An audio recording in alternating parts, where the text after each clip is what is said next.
Daniil, how is it so far on clay? I mean, last year you played pretty well on clay. How are you feeling so far? Yeah, I don't know if it's the confidence from last year, but I'm feeling, it's if before it was, I hated playing on clay like 2-3 years ago, and at the same time it was always the same. Before the clay, I'm like, okay, let's go, motivation, excited, and then I come on clay, and then I'm like a little depressed for a couple of days, and then I try to handle this.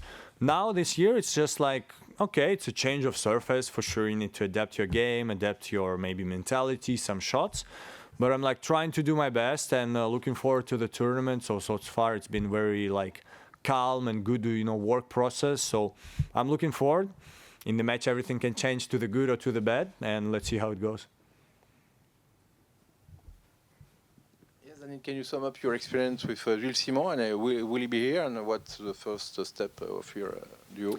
Yeah, he was actually here. He left yesterday, so he was here like for the preparation phase, and then he's going to be in Rome and Roland Garros normally for next tournaments.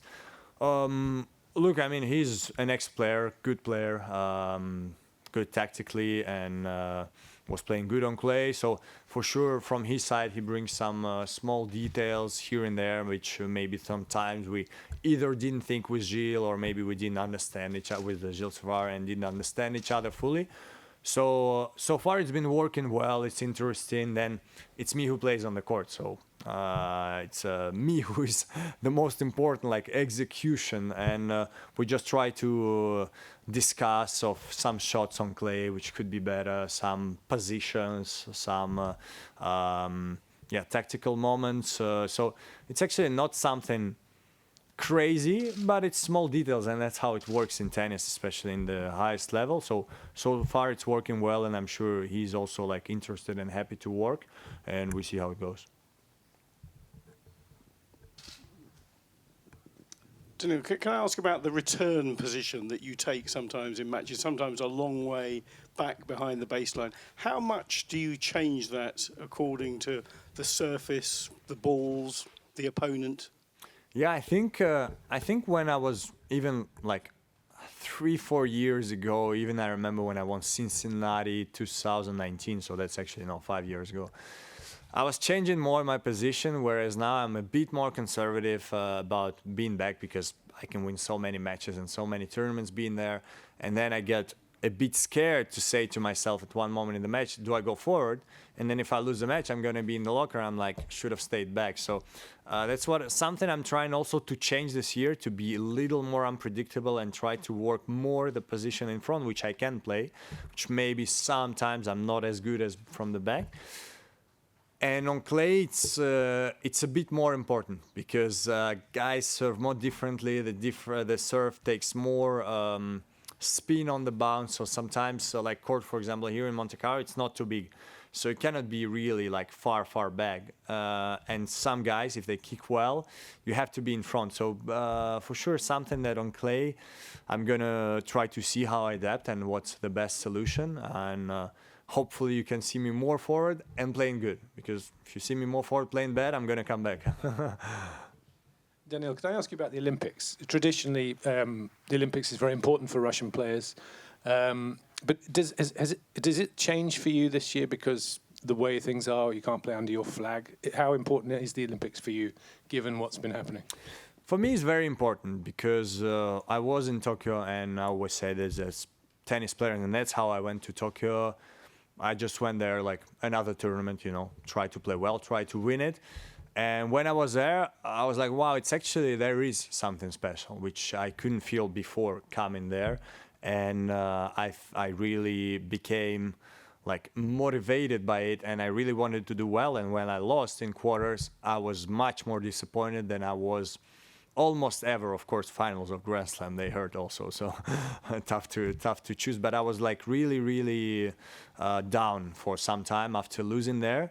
And so I decided for myself that whenever I can play Olympics, I want to be there. I want to represent what I can represent. If it's not under the flag, I know who I am. I know why I play tennis, and I played like this all my life. So I'm gonna go there, try to play well, try to make myself proud and some other people proud, and see how it goes. Hi. Some other players said that their expectations here are low because they want to have their peak at Roland Garros and the Olympics. What about you? What are your expectations here? Well, Olympics would be tough to talk about Olympics and peak because you have grass court season in the middle. So I would definitely not thinking about Olympics in terms of my game right now.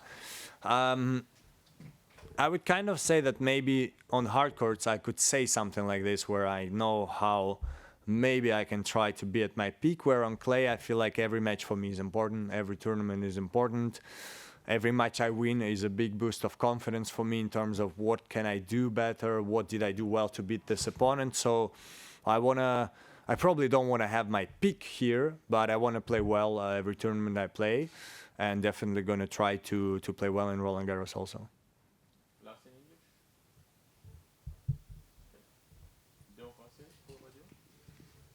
Salut Daniil, je sais que tu as répondu un peu en anglais, mais est-ce que tu peux préciser les choses sur les Jeux Olympiques? L'atmosphère va être un peu curieuse entre les relations politiques France-Russie, enfin tu vois ce que je veux dire, vous ne serez pas sur la cérémonie d'ouverture. Est-ce que déjà, ça gâche un peu ton plaisir, ce grand rendez-vous? En fait, c'est sûr que c'est un peu spécial et pour le coup, comme à Tokyo, je ne sais pas ce qui va se donner. Peut-être j'arrive et en fait, avec tous ces trucs-là, je vais voir que c'est pas du tout pareil. C'est pas comme j'ai attendu, mais encore une fois, ce que je sentis à Tokyo fait que je vais sûrement venir à Paris et jouer. Et presque, j'ai envie de dire, on va voir comment ça se passe. On n'a aucune idée.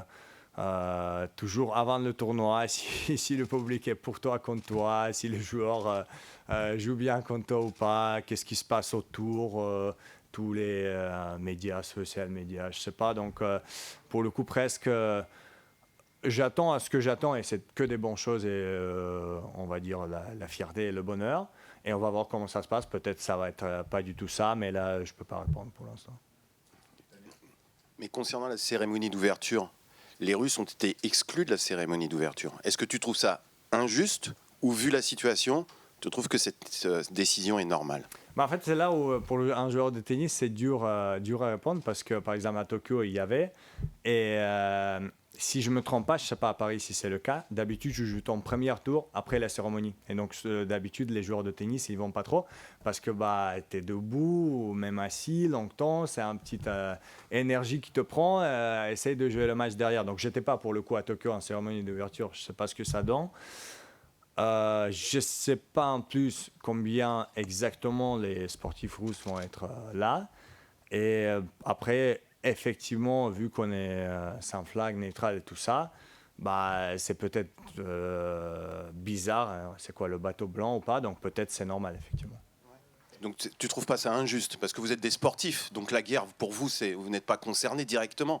Mais donc le fait que vous soyez exclus, ça dérange pas, ça te dérange pas? En fait, je vais répondre comme ça. Il y a beaucoup de choses injustes dans la vie. Et là, on ne parle même pas que Russie, politique, tout ça. Je parle de toute la vie. Quand tu perds le match, c'est injuste que tu reçois 18 000 messages que tu es nul et il faut arrêter le tennis et trucs comme ça. Donc, beaucoup de choses sont injustes dans la vie. Et j'aime pas parfois dire exactement mon avis parce que ça crée des trucs autour. Donc, beaucoup de choses sont injustes dans la vie, je vais juste dire comme ça. Et pour le coup, moi, je suis quelqu'un qui sait ça et qui adapte très bien à beaucoup de situations et essaie de faire ma vie comme je peux, essaie de rendre les gens heureux autour de moi et parfois non.